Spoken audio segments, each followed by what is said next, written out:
Welcome to the daily holy story. The holy Maharsha one day walked out of his home and noticed very dark clouds in the sky. He sensed danger was imminent.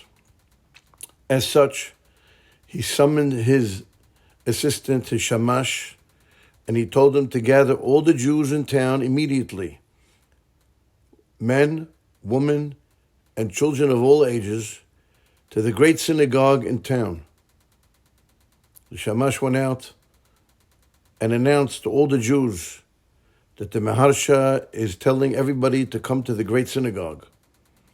Everybody's gathered, and the Maharsha announced, "We are now all gathered in the synagogue, and we are going to read the Tehilim of David HaMelech, so that in that merit we will be protected."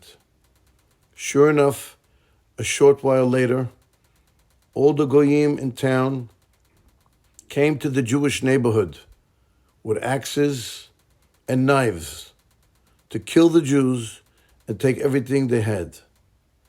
But they were surprised. There were no Jews in any of the Jewish houses. They went searching for the Jews, and they heard voices coming out of the great synagogue. They tried to break down the doors to kill the Jews, but the doors wouldn't open. They tried to go through the windows, but they couldn't get through. A short while later, the army of the Goyim came to the great synagogue with cannons, and they began to shoot at the synagogue. Every cannonball that landed on the wall of the synagogue fell and melted like wax. The general of the army of the Goyim was bewildered and amazed. He decided that this is a miracle.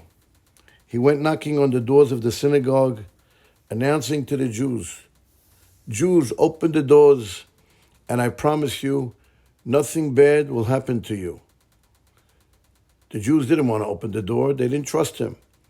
But the Maharsha told all the people, "Now we can finish Tehilim. Open the doors." They opened the doors, and the general came in, kissing the hand of the Maharsha. And then he asked him, "My dear holy rabbi, what have you done that nothing that we tried to do could hurt you?" The Maharsha answered the general, "Basically, nothing, other than we read the Tehilim of David HaMelech, and Hashem heard our prayers and answered us and protected us." The general was amazed, and he said, "Such is the power of Tehilim. Amazing." We see from this story how powerful Tehilim is, especially in this period of time of Shovavim.